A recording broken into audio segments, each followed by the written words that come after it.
Ayan, nagsha-shopping na sila. Namimili na ng mga damit, oh. Ayan, namimili na ng damit yung mga junakits natin. Ayan, oh. Nagsha-shopping na. Nasa loob na sila ng department store. Ayan, oh. So, mukhang marami nang napili. Mukhang uubusin yung mga nandito sa... nakalagay dito sa isang ano na ito, oh. Oh, mukhang... lumipat ng ibang pwesto.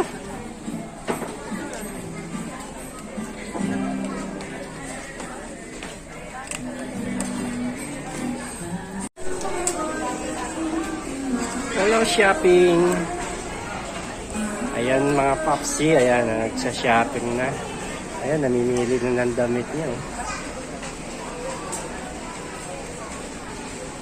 Hello.